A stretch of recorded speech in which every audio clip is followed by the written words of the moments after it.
Hello, everybody. This is Scott Palmer from the Builders and Remodelers Association of Greater Boston. Welcome to our Building Science for Carpenters. I think we're going to be having more people join us as this goes on, but I want to say that we will be recording this webinar that is on right now. If you have any questions, certainly try using the chat for starters. I'll be monitoring the chat and I'll ask the questions directly because we hope to keep most of you on mute. And then if you have a question later on, we'll unmute the phones and let everybody have a chance to ask the panel the questions. I'm going to introduce the folks who are on the Building Science for Carpenters committee. We have Emily Sills from Big Meister, Milo Strella from Star Contracting, Jared Klein from Wendell Klein Builders, Walter Beebe Center from Essex Restoration, who's also our moderator today, Ryan McCarthy from Auburndale Builders, who's also on the panel today, and Aaron Gunderson, who works for the Studio for High Performance Design and Construction, and also represents Passive House, Massachusetts. If you, anybody on this call or meeting has any particular ideas to talk about for high performance building or building science, direct them to any one of us or to me, and we'll discuss it as a group and most likely bring it forward on our fourth Thursday of the month meeting. With that, I'm going to shut up. I'm going to turn this over to Walter. Oh, first off, I just want to let you know that I am drinking a no-brainer beer today from Victory Beer from Philadelphia, Pennsylvania. I figure that's very appropriate. It's a IPA at 6.8%. I only have one. And I'm sporting my Fatties from Saigon koozie. So if anybody wants to let me know what beer they're drinking, I'll document that. We'll set it up in a poll, and the beer that gets the most votes is going to get 2 tickets to our Oktoberfest beer event at the third most famous brewery in the world, the Trillium Brewery, in September. We had our event last year. It was a great time, and if we're allowed, we'll do it again this year. So with that, I'll turn it over to Walter. Walter, I'm going to stop sharing. Okay, I'm going to hit my share screen button. You are able. And okay. Now, could anyone see my screen? Nope. I'll try it again. Share screen. Host disabled participant screening sharing. Can you try that again, Scott? I just did. Okay, let me try it again. Okay, looks like I'm coming up. Select a window. Let's go with that and then say share. Okay, so if I do this, okay, you guys can see my screen? Loud and clear. Okay, great. Good to see you, everybody, and thanks for inviting me to participate. So mine is the Samuel Adams White Snap, Cold Snap White Ale. Great beer. You all should vote for it. I'll just get that cracked open. So yeah, I'm going to talk. I'm going to take about 10 or 15 minutes, and I'm going to talk about what we did in terms of our paperwork, and I'm going to talk about what we have done so far in terms of our wash stations. But as a way of starting off, I want to talk about. I want to reinforce the importance of what we're talking about. So I'm going to start with this graphic. Can you guys see my screen now? Everybody see an image of a shark? I can see your screen. It's the image of A website? COVID-19 United States cases. So you Website. Okay, so I gotta learn how to make this happen. All right, I'm looking at that same screen now. Basically, what we're looking at here is on the left-hand side. It's in pretty small letters, but if you can read it, you can see Middlesex. I'm in Middlesex County, Massachusetts, and you can see that Middlesex County has the 12th highest number of COVID cases of any county in the United States.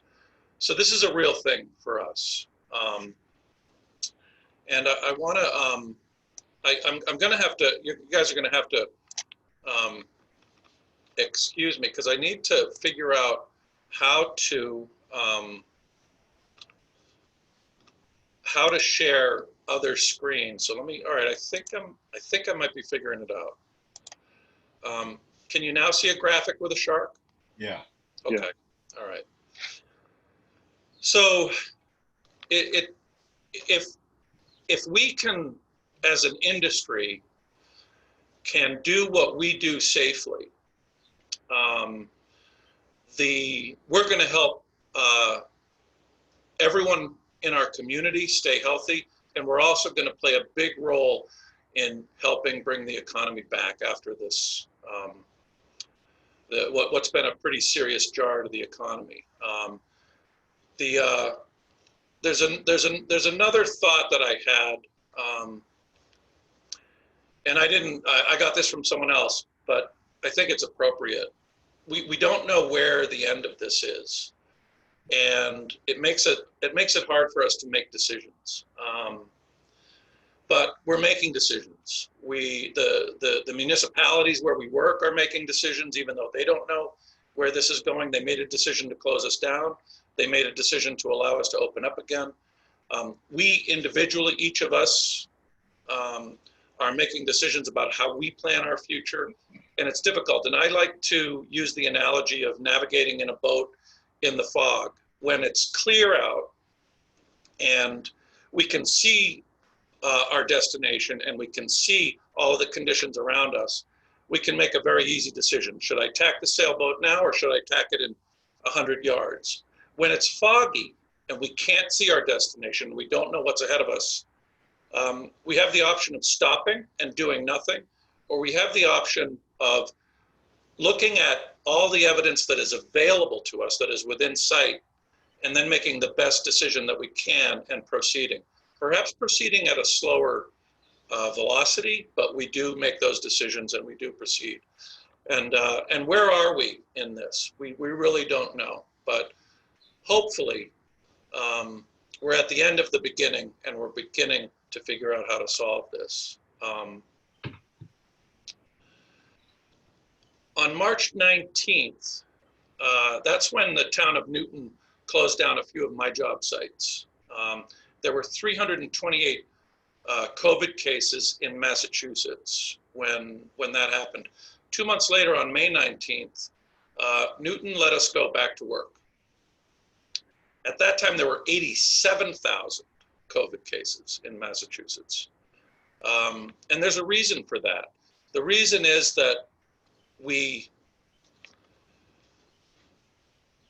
followed the rules, we learned how to be safe, we distanced ourselves from others, and we successfully prevented the number of hospital COVID cases from going above the number of hospital beds that we have. So that was a success. We did it. You guys all did it. But it's no time for complacency. We have way more deaths today than we had then. We have way more cases today than we had then. So what I'm trying to communicate here is it's not that something bad happened and we were sent to our rooms, and then the bad thing went away and now we're allowed out again. Something bad happened and we were asked to learn how to be safe. And we did it.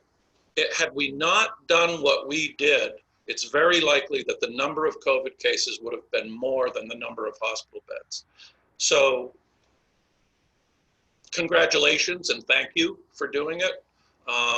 But also let's remember that, that it is a lot less safe out there today in terms of the people that want to give COVID to me, or if I have it, the people that I'm going to give it to. It's the risk is greater today. All right, now I want to switch screens. If anyone has advice about how to navigate Zoom, please let me know, or I'll try to do it the way I did before. Just to stop share, then I hit share again, and then I pick another screen, and I will pick this one. Let's go here.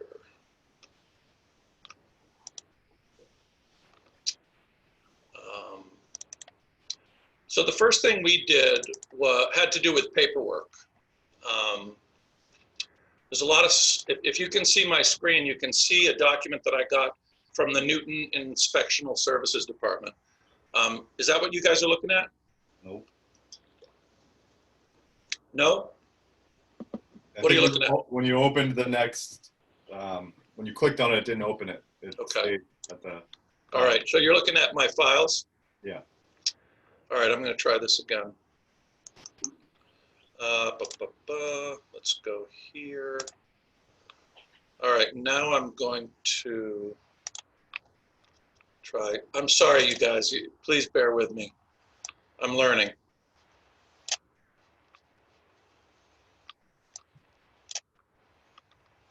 I'm going to show you guys the documents that we used with the City of Newton and the City of Boston.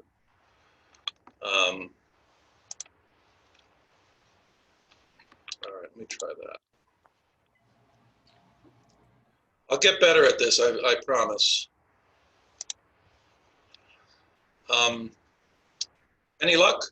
You looking at a document from the City of Newton? Yep. Yes. Okay. Yes. All right, thanks. All right, so this was the first one that we did. What this is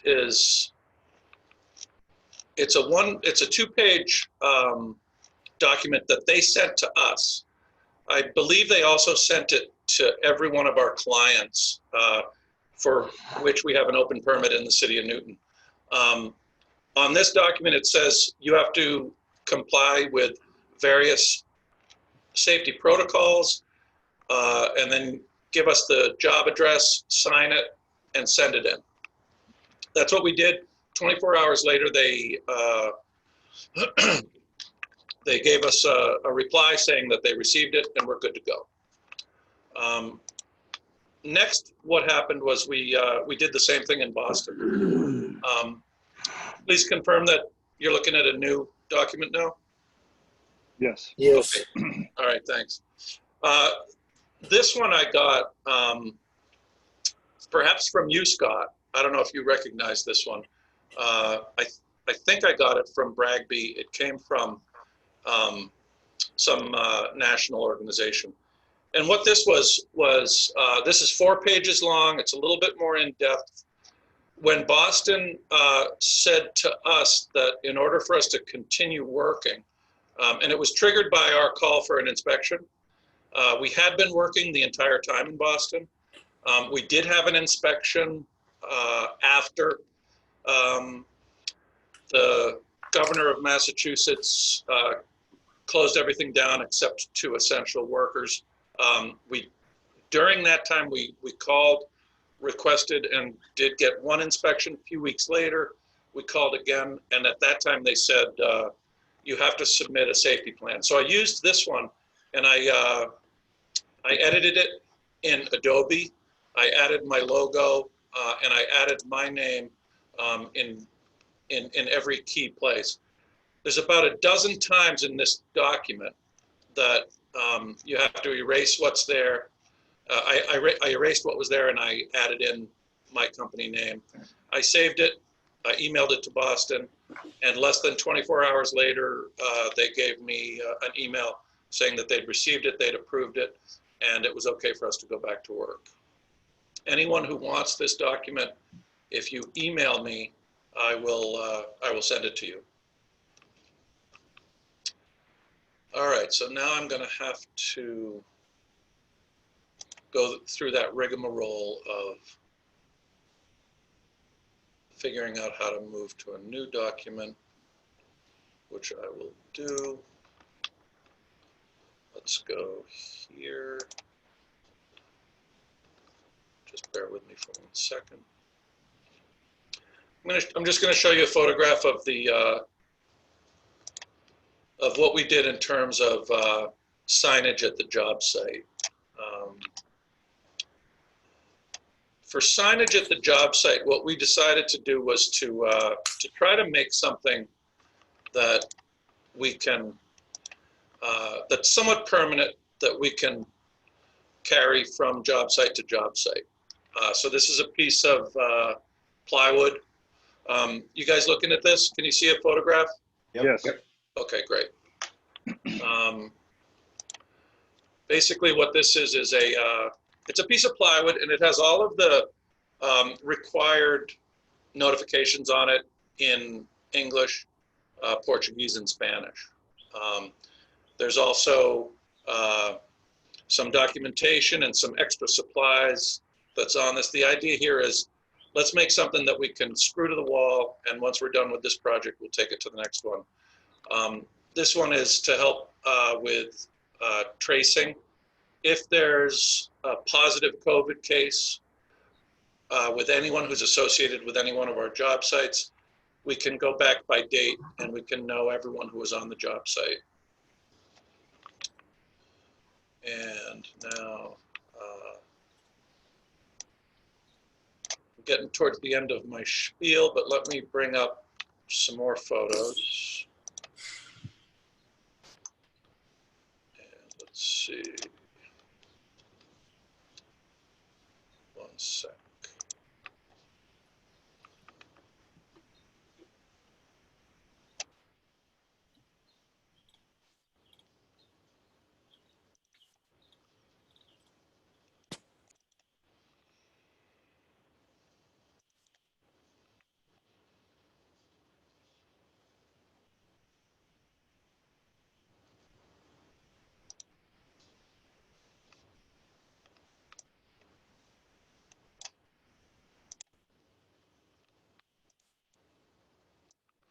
This is a time for everyone to take a sip of your beer.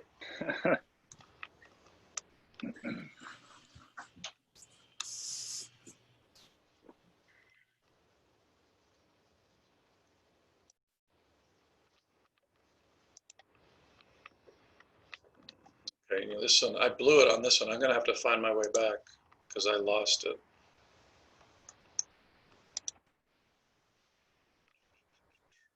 Bear with me.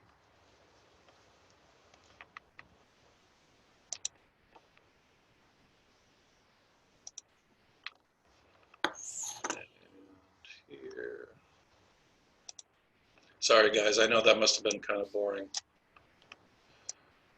You guys looking at a picture of my Clorox bottle? Yep. Yes.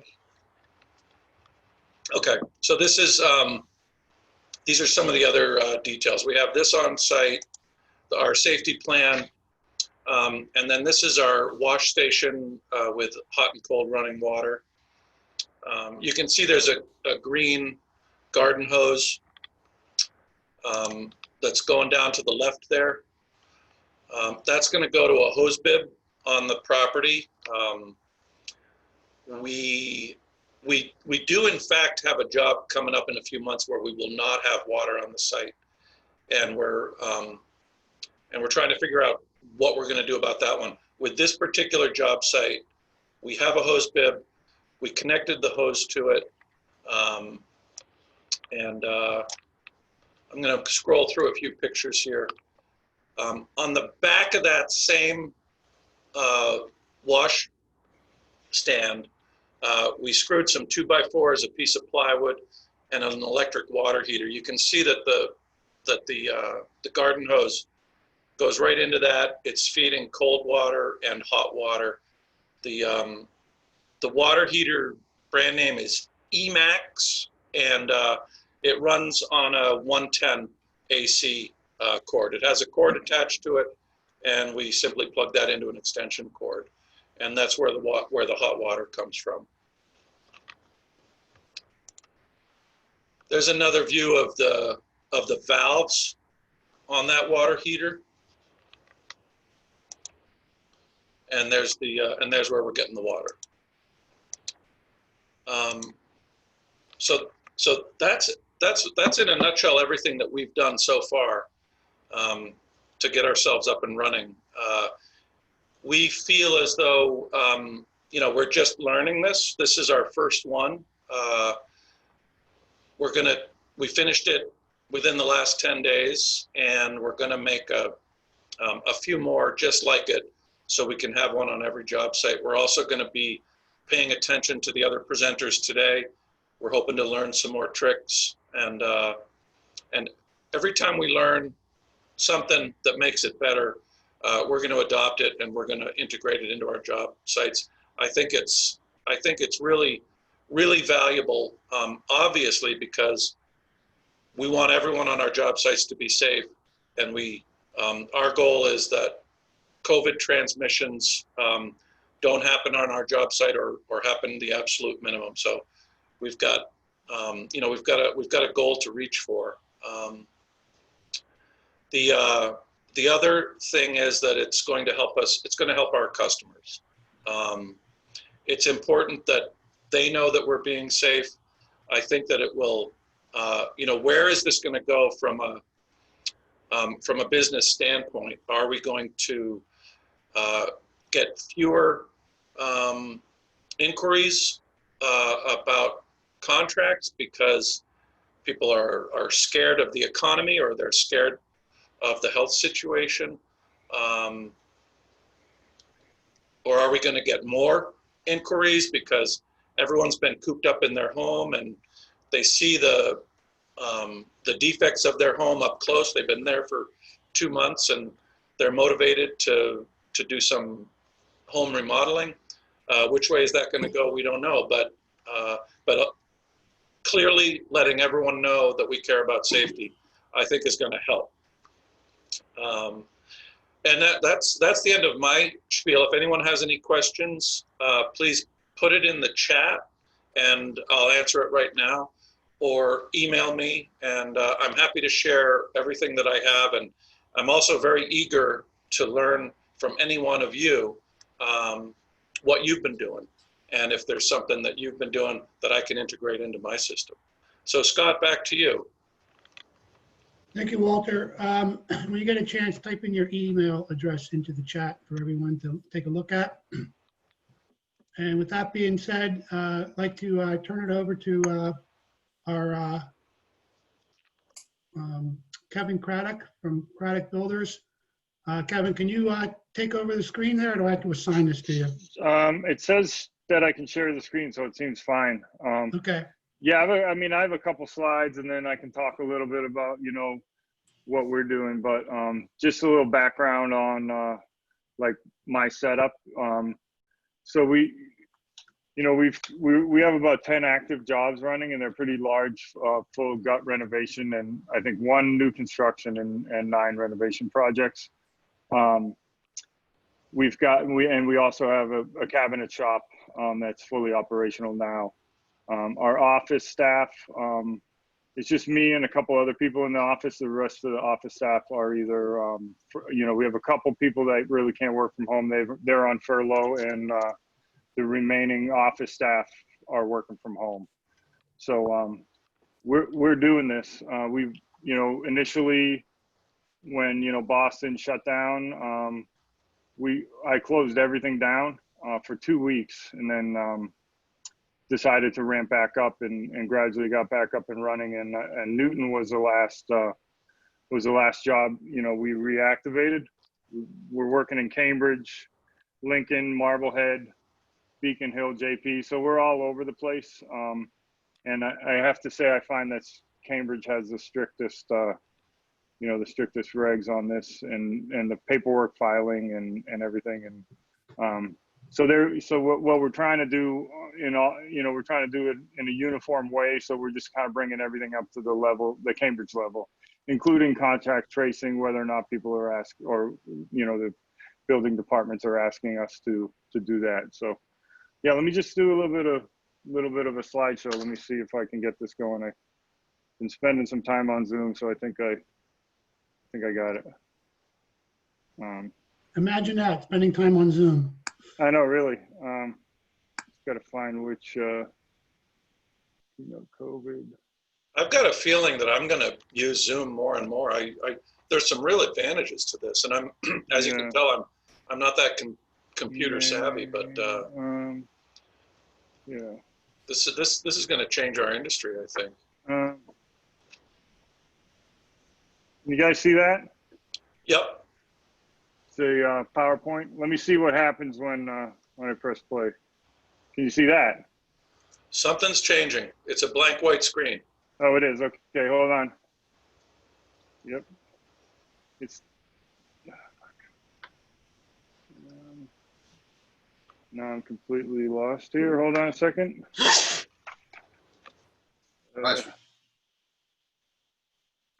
Christ. Totally lost my mouse even. Hold on. I have to interject and report that Kevin is our member spotlight this year on this month. Oh, I am? Awesome. Yeah, I'm doing a great job, aren't I, right now? Let me just deflect. Yeah, totally. Thank you. I appreciate that. I can't even find my Zoom window now.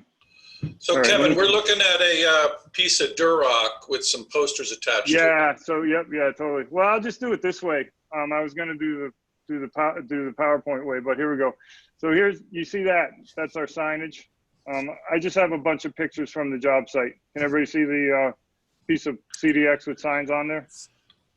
Yep. Yes. Okay. Great. Cool. So yeah, I have a few examples of our signage and on different jobs. So this is hanging on the wall of the shop. These 5 pages are our policy. That's what we've done. We've taken it all up to the Cambridge level, as I mentioned, and we're filing this with all the different municipalities. This is our Marblehead job. You can see I have a close-up of our wash station, but we have one that doesn't require any water. Our ops manager, Nathan, put this together. It's about $50 worth of parts. I'm happy. I have a diagram that, labels all the parts and where you can get them. I'm happy to share that with everybody.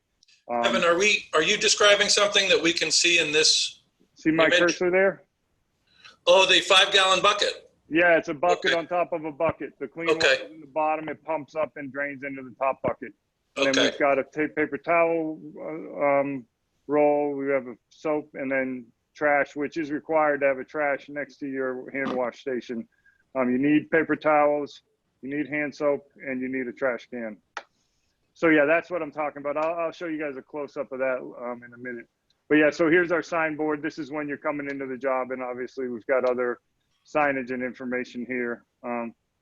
Another one of our signboards. I'm working on similar to Walter, trying to get one sign that has everything on there, and I'm actually going to mount it on probably some laminate and put some plexiglass over it and mount it at the front of the job outside the entrance, because I find that that's the best way to deal with the inspectors is when they step onto your site and they can see that you're organized. And I hate to say it, but when they see colorful signs and a lot of graphics, they tend to think you're really, really have it all put together. So it's kind of superficial, but seems to work. So right outside is where they're going to go. Here's another one. And there's, again, the hand wash station. We've been putting that. This is our job, one of our JP jobs. Here's a picture of a few guys having lunch, exactly 6 feet away, mask down for lunch.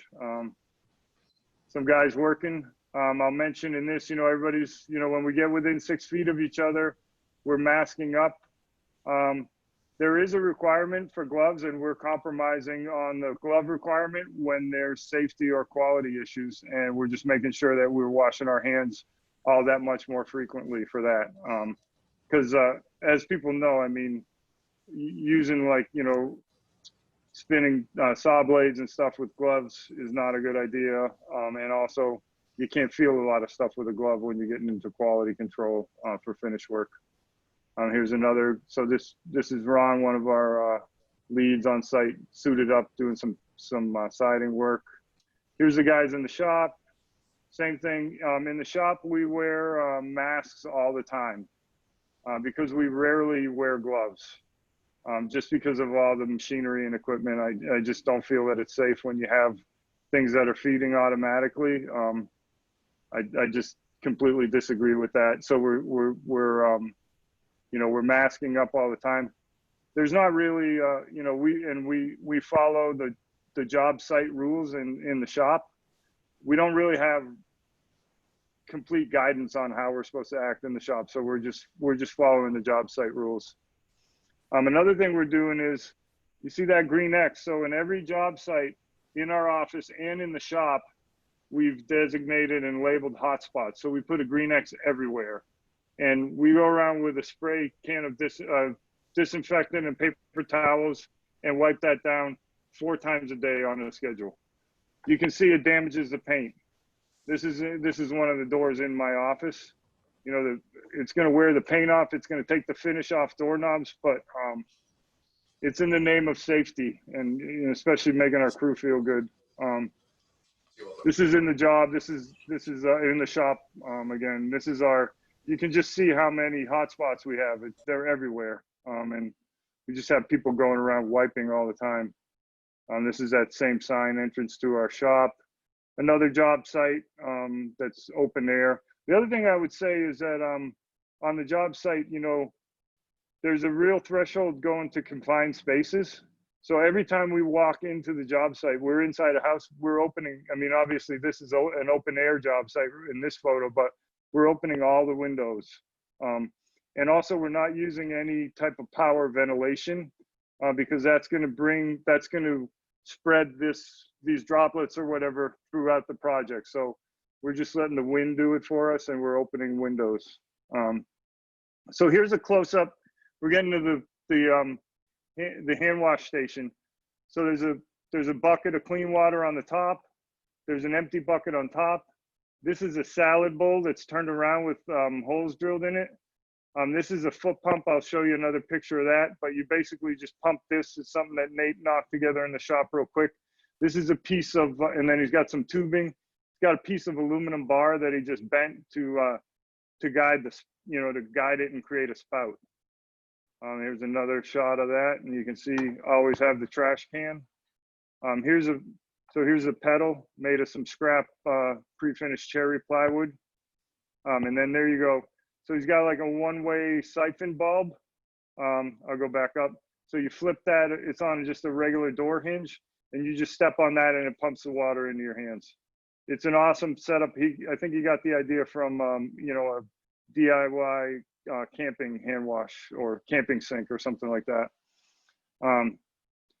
Again, guys working closely in the shop, they're masked up. We're using respirators, we're using N95s, but if we don't need any protection, we're using a paper mask because I feel like they're the most comfortable, and the more comfortable people are, the more they're actually going to adhere to our rules. Another job with a hand wash station, someone using the hand wash station. Again, people talking outside. Some shingle work. I would say that, in the past, we have a lot of work. We have a bunch of employees and a bunch of carpenters working for us. We definitely don't have enough. And because of the scale of our workload, we've always subbed out carpentry, framing and exterior and finish. And we're doing less of that because we want to have more control over it. But you can see we've got a siding job, and we have people just working pretty much individually in different areas outside the house. And that's it. So I will stop sharing my screen. And yeah, if anybody has any questions, or I can, however the Q&A is structured, but that's kind of what I've got to offer on the matter. Kevin, that washing station's brilliant. Yeah, nice it's job, awesome, man. isn't it? Yeah. Yeah. Low cost. What's that? Yeah, very low cost. And again, it's like, right now we don't need the water in there is warm, but we do have when the weather gets colder, we're just putting like a bucket heater in there to to get the water in the lower bucket, the reservoir warm. So you can fill up, if you have a job without water, you can fill up some jugs, spread them out to the job sites, and you don't really have to worry about that. I've seen some people have piped in slop sinks, which is awesome. I love that idea too.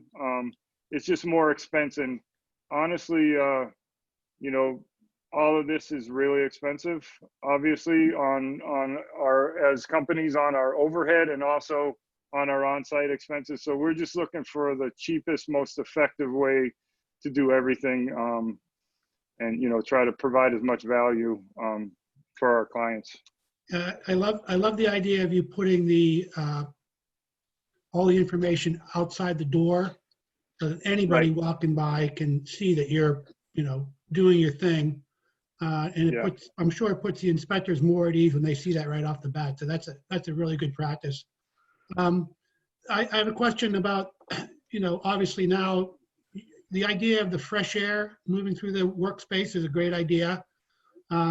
If this continues into the fall and things start to get cold or cooler, what do you see happening? What do you think you'll do? That I think if we close windows, I think we're going to have to go to confined space procedures, which are way more strict. So I don't actually know. I'm hoping that, you know, like everybody here, I'm looking max 4 weeks ahead because I can't see the future. I don't know what's going to happen, but they're going to have to loosen something up, because obviously we can't open all the windows in a house that's plastered and painted in the middle of the winter or on a torrentially raining day. Right. We're gonna have to figure that out. I mean, we normally use build cleans, but we've been not doing that as much, mainly because of the air circulation. So I don't really have the answer on that one, if anyone else does. But I know that, you know, when the you know, HVAC systems, at least they're saying, are, you know, a big cause of spread. So we're just trying to avoid any, like, you know, mechanical air circulation, if at all possible, inside the job. Yeah, I've talked with Emerson, who will be talking a little bit later about negative air pressure Yeah. as an alternative, but it has its own problems. Yeah. So one interesting question from Sonia Cordero. Have any of you received ISD approval letter after you submitted your affidavit and site protocols for your open permitted Boston jobs? We did, yeah. Okay, so it Yeah, is happening. Yeah, and I've heard from other people that they've been getting those, and, you know, we had our jobs exempted, but then we went into the normal flow. So yeah, we've got our approvals. Yeah. And in answer to Sonia's question, at Essex Restoration, we got something. I think when we went to Boston, I think it was before they had their act completely sorted out and figured out, because a couple of weeks after we were told that we have to comply, we sent in our paperwork to the head of ISD, and he sent back a 3-word email: "Got it, you're approved, go ahead." We never got anything more formal than that. A couple weeks after that, we were obviously on some kind of a mass email list where we got an announcement from Boston to us saying, you know, in the future, you're going to have to send in your safety stuff. So it's a little bit confusing as to how it played out for us. But at 8 a.m. on Monday, I was told, you're not going to get an inspection. You have to send it in. At 10 a.m., I sent it in. And at 9 a.m. the next day, I got the email saying you're good to go. And I was inspected.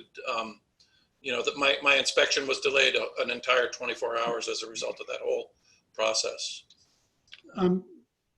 Chris Yule's asking, did you get an OSHA medical exam for everyone before giving out masks?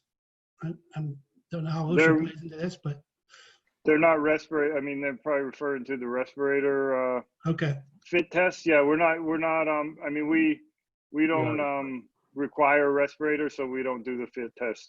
Yeah, that makes sense. All right. Well, Kevin, thank you very much. Sure. That was great. Yeah. I'm going to turn this over to Nick Schiffer. Yes. And he's got the most normal looking office of all of us, but nonetheless, you're on. Well, we can speak about that for a second. We chose to renovate our office right before all of this happened and spend a little extra money, which, looking back, was probably, if I could predict the future, I wouldn't have done it. But yeah, I think along, I don't have a lot to share visually, so I'm going to talk a lot, but, along the same lines as you guys and what we've discussed thus far, we're doing a lot of similar things. Kevin, one thing that we've been doing we use the build cleans as well. And oftentimes we do run them in that recirculation mode, but we have been setting them up in a negative air system where we're basically taping off a room if we have a confined space, so we're pumping that air outside and running it through the filtration system. Well, let me step back a little bit because, Kevin and I had chatted early on when all of this started really happening. And, I was in a position where we were going to shut down as a company as well. Right when this had happened, we had a tremendous amount of work that we were wrapping up, and a lot of work that was in pre-construction and not permitted just yet. So at the time of making these decisions, we had kind of discussed as a company, this was early on before they had shut down construction in Boston. We kept weighing out the pros and cons. Then when Boston shut down our job, that's when we kind of kicked it into gear and realized we need to understand what our options are. And what we decided to do was keep working. We removed ourselves and shut down our Boston project. We communicate, the biggest thing there was communicating with with the neighbors. What we had in Boston was in multifamily homes. So we were doing a single unit in a 5 unit building on Comm Ave. So most of the neighbors actually wanted us to keep working just for schedule, but we had explained to them why it wasn't safe to do so. We were fortunate enough to have a handful of projects outside of the towns that shut down construction. And one of them being where no one had lived there or lived there at all. So that project was really easy, where we had set up the guys, 4 guys total on the job site, no subcontractors.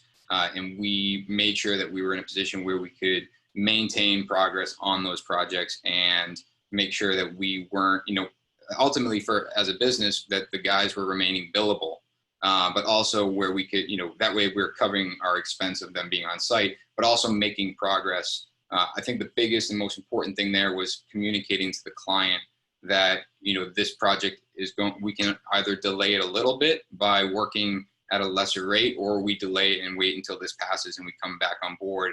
All of them were for making as much progress as we physically could with the circumstances. The other project we had where we set our other crew up was on a project that was in a home that was that a family had lived.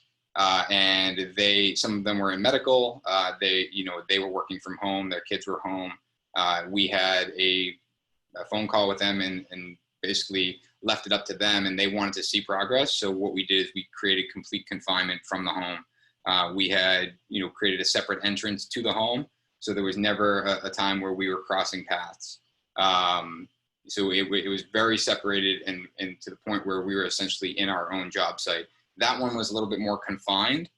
So we limited it down to just 2 guys and about 700 square feet. And the project managers and myself and anyone in the office were working from home at that time. We rode that out for about 4 weeks, where those that could work from home did. But we realized that with the lack of progress being made on the jobs, it was really important for us to be involved. So we started trickling in the PMs going to the job site to a point where they were going to the job site and living there. We weren't coming back to the office and mingling the teams. We essentially separated into three teams. So that 3rd team is actually our millwork shop. So we have a full cabinet shop here with 4 guys at work. Very similar, situation where those guys were going to remain in the shop and not do installs on any projects. We were going to just stay in the shop. As a company, we kind of set some really strict guidelines as far as, obviously following the rules, but, if someone's sick, then there's no question you stay home. If you're going to work on the job site or in the shop, it's masks 100% of the time. It's just easier to do that than forget that you're within 6 feet of someone. Obviously lunch, mask down, like Kevin, you had mentioned. the shop was probably the most difficult, and where we really had to dig into what we were going to set up. Thankfully, we had multiple bathrooms, so we were able to separate the bathrooms, basically limit the amount of people using each bathroom. Everyone was responsible for keeping everything clean on a daily basis, if not more, more often than daily. But the one thing that we had that we really wanted to focus on when all this started happening is, being that our production rate was going to be at a lesser amount per day, per week, per month, we wanted to take this opportunity to really focus on what we could gain from and focus on the positive from a business side. And one thing that we've been really trying to put in place was a formal safety plan. And how convenient that this is forcing us to do that. And that's exactly what we did. We reached out to a safety officer that works on retainer, and we started the conversation obviously with the COVID.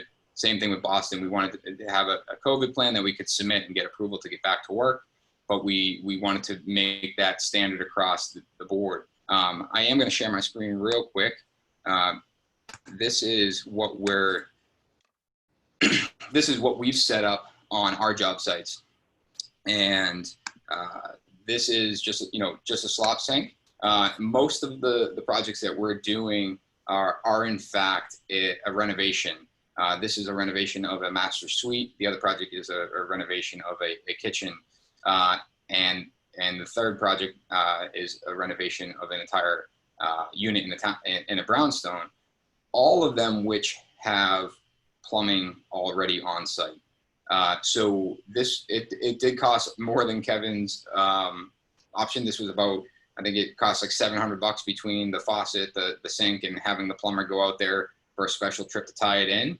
But one thing we talked about as a company is that I think this is going to be kind of standard for us going forward, just because, to be quite honest, we always set up a temporary toilet unless we have an area for a porta-john, and we were relying on hand sanitizer or hand wipes, where this is, a small percentage to pay on top of a project to just set up at the very early stages when, for instance, when we're demoing and making a project safe.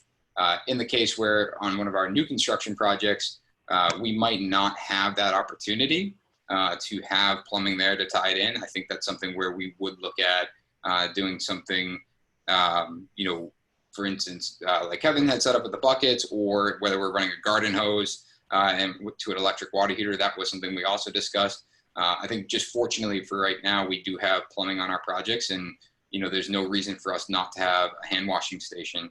And like I said, I think it's really important going forward is that, everyone that's up in my entire team, and now that we're having subs trickle in, everyone's kind of made these casual comments, right before lunch. The fact that they're able to wash their hands is a really nice luxury. And thinking about that, almost makes me question why we haven't done that sooner. So again, looking at the positive of what is being enforced now, today, is really our focus as a company, because things like this, a $700 sink, which is only going to be cheaper because I don't have to buy the faucet or sink again, and I can probably get the plumber to do it when he's demoing and doing make safe, to roll that in to a job. I mean, I'm using the word it's a luxury, but it really shouldn't be. It should just kind of be standard practice, I believe. Same thing with the safety protocols. I don't think we're going to wear masks for the duration of my career in construction, but I think we oftentimes find ourselves not wearing masks when we should be. So this is something that we might trickle into understanding really when it is appropriate to be wearing PPE. And then having the site-specific safety plans and an addendum for the shop, having that, even big picture outside of COVID, has been huge. And really just, prior to my company, I've been on the other side of an OSHA fine, and understand that, the OSHA fine is much worse when you don't have your paperwork in order. So, the fact that we hadn't taken the time or the opportunity to get that implemented sooner always really drove me crazy. And the fact that we had an opportunity to jump on this and implement this immediately, it was kind of a blessing in my eyes. So, similar, Kevin, you talked about the gloves. I agree. I actually, my hand got stuck in a table saw when I was younger because I had gloves on. So I'm also not against the glove thing around power tools. When gloves make sense, they make sense. But we're looking to Cambridge. We have projects in Cambridge coming up. We're looking at Boston. We're looking at all these regulations and kind of just continuing to up the requirements on our projects to make sure that everyone is in a safe environment. And I think a lot of this will trickle into kind of going forward. I saw a question come in regarding how to pass this along to your client. I think right now, at least for me, passing a cost of, say, this sink onto our client is going to be not necessarily hard, but it's, we are all already going through a tough time with this, and it's kind of just adding fuel to the fire, where I'm going to take that $700 and that's going to be part of my general conditions on our projects going forward. Realistically, if I went back to the client and said, hey, it's $700 for us to keep working through COVID and keep making progress, they're going to be fine with that. And that's, and I don't think that it's not that I'm not, I shouldn't bill for it. I just think in this case, it's a small price to pay to do the right thing and keep the project moving. So, but yeah, that's it in a nutshell, for what we're doing, really just, trying to continue to elevate and follow the guidelines and just, make our practice better, safer, and healthier for our team and our homeowners. And Hey, Nick, Nick. are your clients happy with things in general? Yeah, the clients are, all of them. It always comes back to the one thing that I think is the biggest struggle in our industry is communication. And that is something that when this had happened, I immediately, just kind of talk to them individually and just keep them updated. I think all of us probably got every company we've ever emailed have an email blast saying what they were doing for COVID-19. We didn't send out an email, but we did talk to them individually and just explain, hey, COVID aside, this is how we're going to proceed. But with everything going on, these are the alternatives that we can do. One thing we didn't really touch on, and it's not really so much about planning for health and safety, but materials. And this is where I think we're going to see the repercussions of this in 3 to 6 months, is that materials and some of these factories and vendors being shut down. I think we're going to see this trickle effect of it's going to get hard to order materials. We talked about it on our podcast about Marvin Windows. They're already delaying orders 2 additional weeks from what they originally were. We just dealt with it where we tried to, when this all happened, we basically ordered our entire material lot for every job just right off the bat because we knew we were going to have issues. And that was something we saw right away. We had tile in Spain that, we were delayed 12 weeks because of this. So I think that's one thing to really note is that, I think materials, I think we're seeing the start of it, but unfortunately, I don't think we're seeing the end of the material issues. Hey, Nick, I wanted to comment on how you're not mingling your teams. I think that's really valuable. And I forgot to mention, we've been trying to do something similar. And the idea behind it is, our goal is no COVID transmissions, but the reality is there will be COVID transmissions. And so yes, how does that affect us when that happens? So we had 6 jobs going, and and on each job we had somewhere between 1 and 3 employees. And we've always had a habit of some of the guys moving to another job site to help them, and then those guys moving to another job site to help them. So we put a stop to that, and we paid careful attention to who was working with whom. And we did our best to figure out how we can make our jobs work with the minimum amount of mingling. So when Steve goes down, he doesn't take the rest with him, or maybe he takes one person with him. So no more no more company meetings. We're not on site when visitors are on site, like the subcontractors. Right. You know, the idea Yeah, is that we're going to get hit, and so we've been trying to address that, and that could be valuable.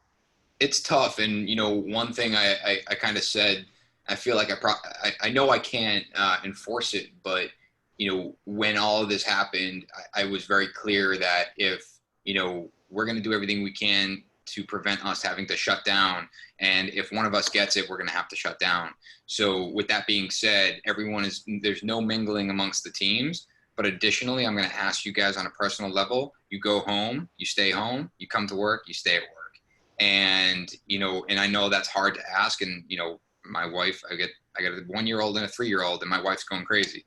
So I get it. But it was something that we mentioned right off the bat is like we need to work together on this. And this is the only way, you know, we're going to be able to do that. It's interesting too. Obviously Zoom, we're doing a Zoom webinar now, but even our client meetings, our design meetings, we had a new client reach out via email, set up a Zoom call, and our second Zoom call, we had a contract signed, and we're starting a new construction build for them in a month. We haven't met. And you made the comment earlier about how you're going to use Zoom more often, and there's some great things about it. It's saving me sometimes 3 hours a day of driving, where I'm not driving to a job site, sitting in a meeting for an hour, and then driving to the next job site. I'm able to do it here or from, you know, when we were working from home. So I think there's going to be a lot of shift in the way we use technology in construction, especially from a communication level. Thanks, Nick. I got to say that it's almost okay to drive in Boston these days. It's not bad. It takes me about 15 minutes to get to work. Thank you. I'm going to turn this over to Ryan McCarthy from Auburndale Builders. Ryan, you're on deck. Cool. All right. Thanks, Scott. I definitely miss our old format. It would be nice to be sitting outside having a couple of beers today with everyone, but it seems like we had a good turnout today. I'm going to try to share my screen.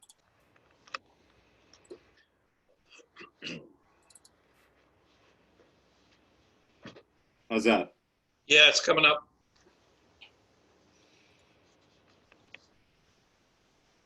Okay. Yeah. So we're Auburndale Builders. I just wanted to go.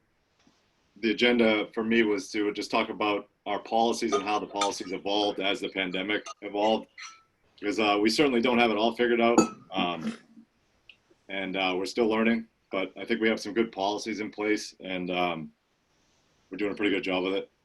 So right now, about 75% of our projects are new construction homes.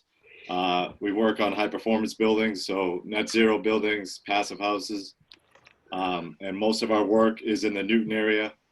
We have 2 new houses going up in Newton and another one in Belmont Hill. And we have a couple of remodels coming up within the next couple of months. So, but I'm only going to speak about how our policies have been affecting us as we've been to the pandemic on those 3 new construction projects. So this is sort of the timeline as I saw it. So around March 12th, you know, there was a lot of rumors going around. People were talking about the coronavirus, but there was a lot of just an uncertainty. And I actually, on March 12th, was at Disneyland with my kids. And that was the same day that Trump addressed the country. And then the next day, Disneyland shut down. I came back that weekend and Boston closed down all the construction. And we thought that it was inevitable that the governor was probably going to close the rest of the state. A couple weeks later, he set out the essential services guidelines. That point was probably the most stressful time because there was just so much uncertainty. I had guys that swore they had the coronavirus, but you know, if they had the slightest cough, guys that quarantined themselves, a couple of guys that got tested. We're very lucky we haven't had any positive cases, but we didn't know if at the time we wanted to keep working, but we weren't really sure if we could keep everybody safe. And our goal at that point was, all right, well, let's put together a policy, a plan. If some of these jobs get shut down, how many guys are we going to have on these jobs? What are our policies going to be? We sort of looked at the way that California had laid out some of their policies then, and we started limiting the amount of guys that we had on site.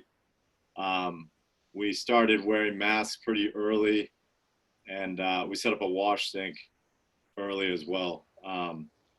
But one particular project that we have is like a 9,000 square foot house. Sometimes before all this, we had 30 guys on site. We cut that down to 10. And it was also with crews that, there was a trim carpentry crew of 3 guys, father, son, and his brother-in-law, and they all lived near each other. They were all coming in together. We could follow, their lifestyle and know that they weren't exposed to very much. Around the time of April 1st, Newton changed their definition of essential construction. So basically they said, if you're helping the housing shortage, then you continue construction. So of the 2 homes that we're building in Newton, one of them was a tear down and the other one was a new house on an empty lot. So they allowed the one on the empty lot to continue going. The other one got shut down. That was for about a month. Then they had the changes, and Newton lifted the plan with all the restrictions, and they required that we turned into a job safety plan that the other guys were talking about. It's the same one that Walter shared with everybody.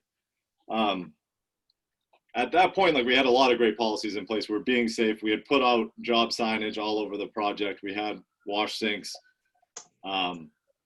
But it seemed like that was a high profile project, and I don't know if it was who was calling, but people kept calling into the city about that project because we were continuing to work when it seemed like almost everything else was shut down. So we had a couple of site visits from the inspector. We showed him everything that we were doing. He didn't come into the house, but he saw our signage, and he was happy. And he says, he was even open to letting us open the other job up because we had implemented so many different policies and we were on top of it. Then a couple weeks ago, we decided that we were going to allow 16 workers on those bigger projects, mainly because we have guys working on the outside. So we're splitting the crews from the inside and the outside. So there's 5 guys that are allowed to be outside. They're not allowed to come into the building, but they're allowed to work together, masked, stay clean, and follow all the rules. And then currently, all of our office staff is still working from home. We have a project, an office manager, and a production coordinator. They're both working from home. And then my office is separate from the building, so there's really no in and out of my space. This is our COVID control plan. So as I was saying, this has evolved. This is what we put together with some of the guidelines from the state. So we put together a weekly questionnaire for all the subs. So that goes to the subcontractor owner or the lead person. They have to document who will be on site that week, and they have to document. There's a questionnaire that I'll show you on the next slide. We have temporary doors on both of the big projects, so we remove the doorknobs on those jobs. The door has a spring on it, and you can kick it open. Keep reiterating the physical social distance. Another thing that we do is we have non-contact thermometers. So every morning before anyone enters the building, they have to get their temperature checked, and they also have to wash their hands before entering the building. Like I said before, all the outside workers, they have to remain outside. Everybody needs to wear a mask throughout the day. Obviously, stay home if you're sick. And then Newton also is requiring a COVID officer on site at all times now. And I'll go into what a COVID officer does. So this is basically the project manager or the lead carpenter. He's on site at all times. He's the go-to if the inspector does come to inspect the project. he's allowed to leave, but he needs to appoint someone else in his absence. He's the one that's going to make sure that everybody's wearing their protective equipment, their gloves, mask, and keeps a daily logs of anybody that visits the sites as well as their temperatures. Another thing we did, we increased the amount of portable toilets on the job sites. So per 4 workers, we have 1 unit. So on that particular job site, we now have 4, and each different subcontractor uses their own portable toilet. The sites need to be cleaned and wiped down daily. COVID officer takes all the job logs at the end of the week, and he's responsible for them. And then if we have a policy where no one should be sharing tools, but some of the common tools like vacuums and things like that need to be cleaned daily as well. The project manager, this is sort of his checklist, his reminder checklist. He needs to fill this out every single day and turn this in at the end of the week. And just like checklist, a reminder.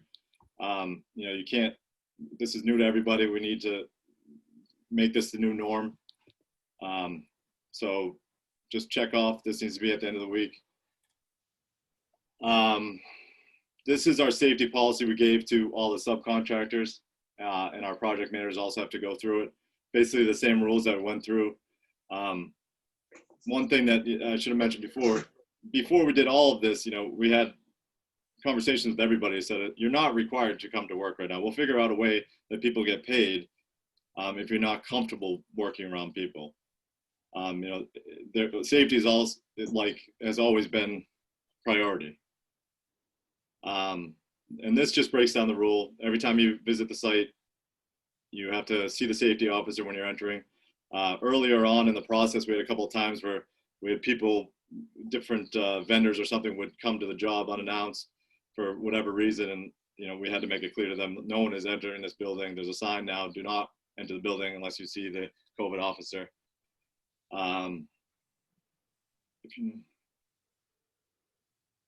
We also asked earlier on if any of the subcontractors had any relatives or any issues with the disease.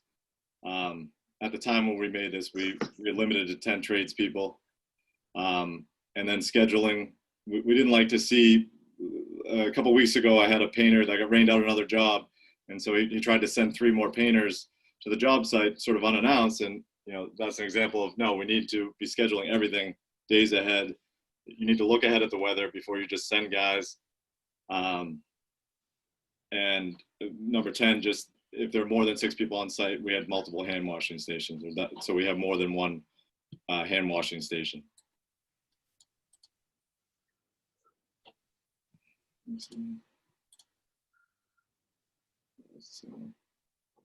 This one's just a job safety protocol. This is posted as you enter the building. It's kind of wordy, but it's important that everyone takes a look at it. It's more of the same stuff. Everybody needs to be wearing gloves. Reminder, 6 feet, social distancing, wipe down tools, etc. For job signs, we just downloaded a bunch of these signs offline and laminated them, and then they're just plastered everywhere. They're plastered at the job fence, they're plastered at the wash sink when you enter the building, on each floor, as just a reminder. You can't remind anyone enough, and there should be no excuses why people don't know what's going on. Again, more signs. Everybody needs to be wearing a face mask. Remind each other.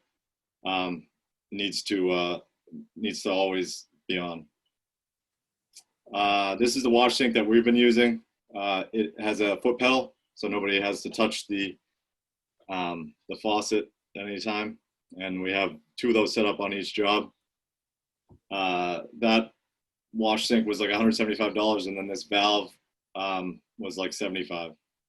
So I thought that was a good deal. I don't think we have to figure out a way to get hot water to it, but I think we're good for the next few months. On the remodels going forward, the plan is to totally isolate all the work areas, you know, and treat the COVID just like dust. So anytime we've done remodel where someone's living in the building, there's no excuse for any of the construction dust to get in there. So we need to set things up just like the way we always do. The goal is to have separate egress for workers. And then, you know, we have a remodeling coming up that a lot of the building was supposed to be under construction, but it seems like a risky project because we would be interacting with the client in some places. So we might have to phase that remodel differently. Another issue that we actually had was just clients visiting the jobs like unannounced. So we had to talk with a couple of clients just saying, hey, let's schedule any visits. I know you're eager to see the work getting done. One of the projects, the client lives next door, and he's very involved in the project, but you know, we don't want to expose him to anything, and we don't want him exposing us. I also wanted to talk just a little bit about how this is going to affect, you know, our sales process and dealing with our clients moving forward. So much of the, you know, when you're selling or meeting someone, you have to make that personal aspect. So right now we've been setting up Zoom meetings. We had a remodel where we had a client walk through the building with her iPhone. She seemed to enjoy it, and video walkthroughs. And then for marketing, we created a digital portfolio to send to our clients with all the work that we've done. And then a 3-part digital series that breaks down our sales process, sort of like a leave behind after we have our Zoom meeting. It breaks down our construction process. And then we do all of our project management through CoConstruct. We made a short video on how they have access to the project management software. And that also breaks down billing and things and costs like that. And then, so for additional costs, you know, obviously we're going to incur some additional costs. We now have to have someone on site almost all of the time. And so on one of the projects that we just sort of started, we had a conversation with the client and said, listen, we're going to track this time that we're going to track all these little things that we need to do. And we're going to have just an update with you, and you're going to see what it costs. And then we're going to look at it together at the end of the project and see if we can meet each other halfway on it, or maybe just try to cover some of the costs, because it's certainly not their fault that we're dealing with all this, but they want us to be safe. They were totally fair with that. And we're just a conversation that was good to have early on in the project. But yeah, so that was pretty much it. That's all I had. All right, that's excellent. You certainly get the most points for a slide deck. So, thank you for that. Well done. A question for you. I thought it was brilliant. You're actually taking temperature on site. Yeah. So there's like a non-contact thermometer that we use. I think that I haven't heard of that being done. That's another level of assurance. So good for you. Yeah. I'm going to turn it over to our last presenter, our incoming state president, Emerson Kloss, former Bradby president also, and a friend of mine for as long as I've been here with Bradby. So Emerson, you're on. Thank you, Scott.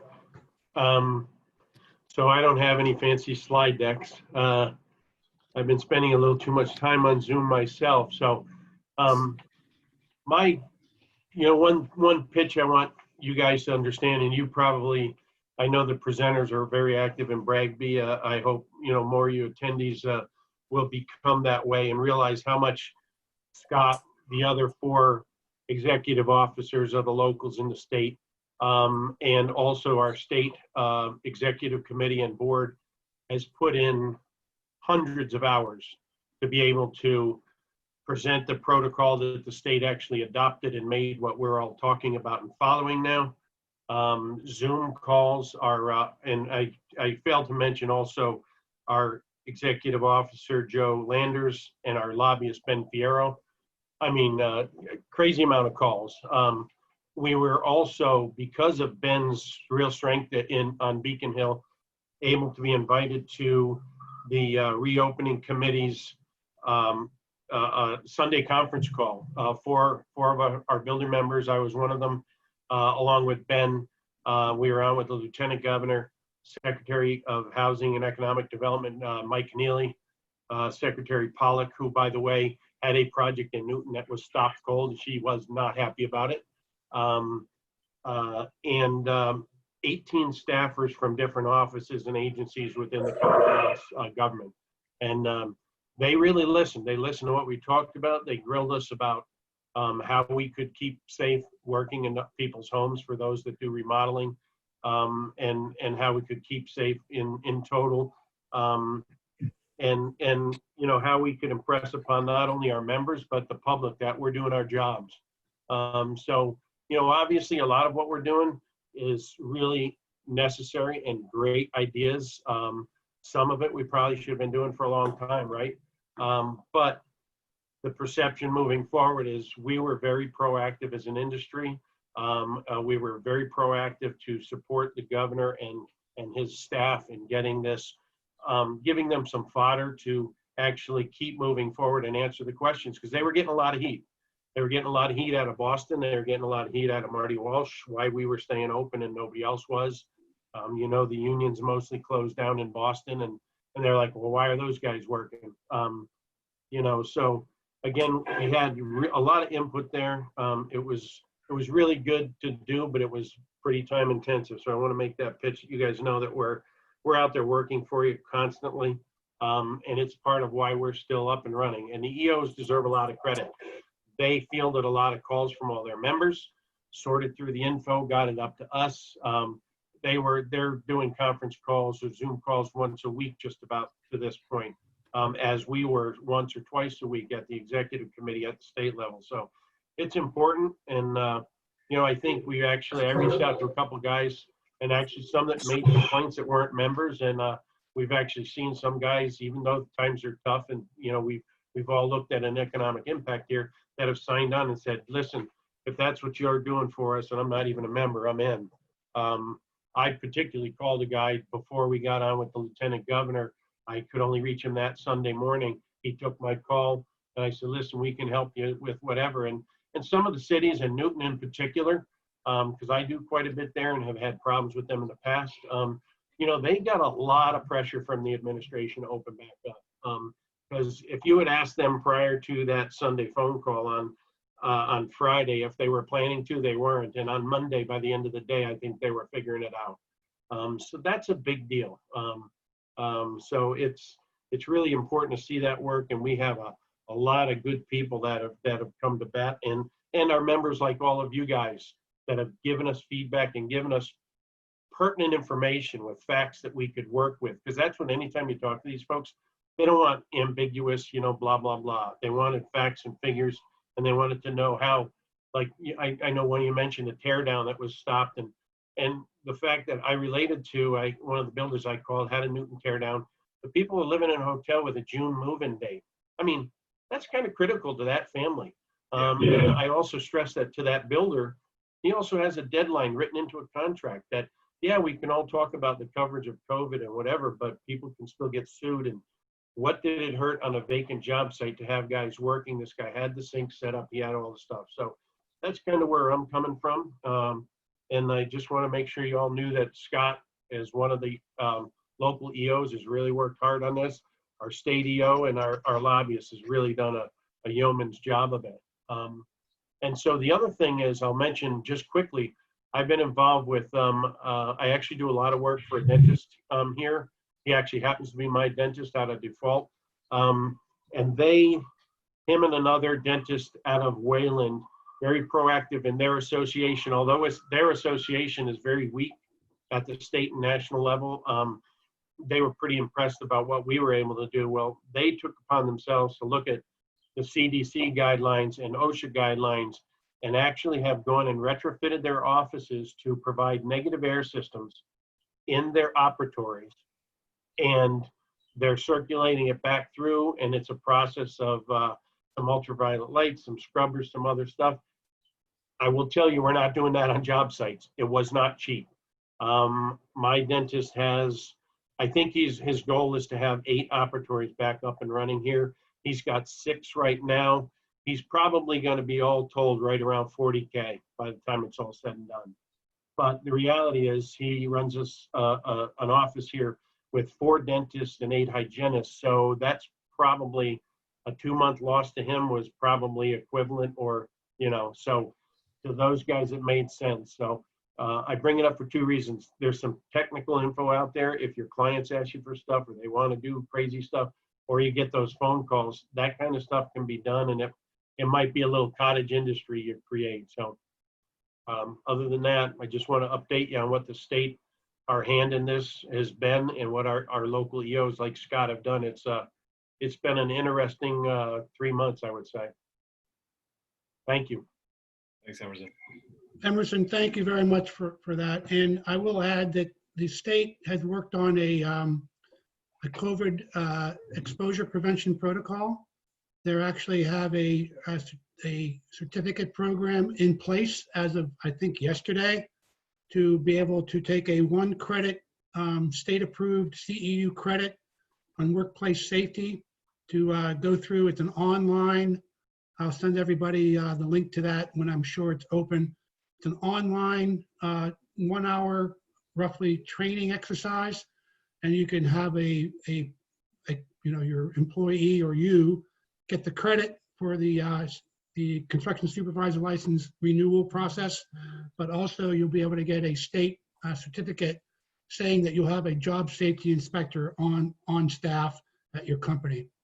So you'll see more of that as it rolls out, but they've been working very hard with some of our Bragby members and some other members to put that together. And I will say, most of everything you guys are presenting today is right in line with all of those protocols that have been developed. So my hat's off to all of you for doing such a terrific job of doing what is the right thing to do for your employees and putting your clients at ease as you continue to try to run your business during this pandemic.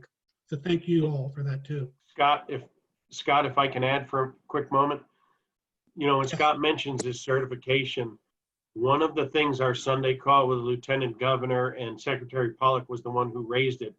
They talked about making the certification mandatory and then having that certified person or a certified person on every job site. And we were very quick and diplomatic, which I'm not always that way, if any of you that know me, but to say, well, wait a minute. You know, first off, not all of our workers are English speaking.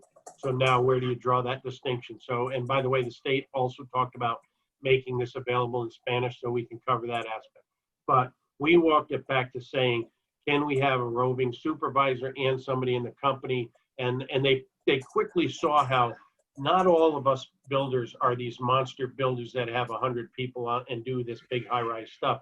We do scattered stuff all over the Commonwealth, and we can't have somebody just sitting there saying, I'm the qualified guy, as your plumber shows up on Tuesday and your electrician shows up on. So that was a quick catch that I mean, honestly, had that little seed taken effect, and it could have been an awful thing for us. So it was a real good hour and a half on the phone with them, grilling us and walking some of the stuff back and promoting some of the real stuff that you guys are doing already. So good work. Thank you, Emerson. Anything else out there? One question from Derek on, is anyone implementing a square foot ratio to limit capacity on job sites? If so, how many feet per person are you using? So that also came up in our Sunday phone call, and it also had come up in our executive committee meetings, which we had more than just the E committee on. We had some other builders, and they were talking about that, and it seemed a little too arbitrary to try to enforce. So I don't believe it's part of the protocol at this point. You know, when we get into the cold months and we start closing windows and doors, and if this is still around, we might have to readdress that. But right now, I think it's kind of off the table. Yeah, I thank you for that, Emerson. I believe Cambridge might have a square footage ratio Well, rule. Of course they do. Yeah, I think it might be, I mean, that's why we're opening all the windows and letting the fresh air fly, because I think it's 4 people per 2,000 square feet in Cambridge. Don't quote me on that, but I think that's what it is. Okay, thank you. Thank you. Any other questions from anybody? Other last comments? Scott, I have Andrea Goldman Paul. go through all our contracts, and she's added a whole bunch of language in our boilerplate for COVID-19. So if everybody on this panel hasn't done that, you may want to do that, because it's time to change it, because there will be some changes coming with the laws, especially with Tom Mercier with the insurance and all that too. You may want to get educated on your contracts. Yeah, you can certainly look at some of the stuff that's been printed by a couple of our members. Andrea Goldman, who's our staff counsel, has produced some papers around that subject, as has Mike Sams from Kenny and Sams, who does a lot of construction contract work. So certainly it's time to maybe look at that stuff and make sure you have yourself covered under the circumstances as a legal caution. Absolutely. So that being said, I'd like to say who our beer winner is. Before I announce that winner, I'd like to say, first off, I'd really like to drink some of that El Mayor tequila with Nick Shipper. So the heck with the beer. But, there you go. Beautiful. Derek Ahn, you are the winner with the Mighty Squirrel. Congratulations. That looks like a nice IPA. It's our own Waltham-based brewery, I think. So I'll get in touch with you, and when and if we have that Oktoberfest, you'll be given 2 free tickets to that. So thank you very much. Thanks, Scott. Anything else, Walter? No, this has been really educational for me. I think I received more than I put out there, and I guess the final thought I would add is, you know, we're all getting together and we're talking about this, and we're really just at the very beginning. We're learning to crawl, and soon enough we're going to be walking, and hopefully soon after that we're going to be running. But I hope that we can keep this dialogue going, and maybe have a review in a number of weeks or in a month, because we can give each other all of our updated ideas and all be safer as a result. But I'm really glad we had a great turnout today, and thank you all for your input. Thank you. Thank you. Thank you, Walter. Thank you, everybody. you. Have a good afternoon. Thank you. Yes. Okay, Be bye-bye. safe, everyone. Bye.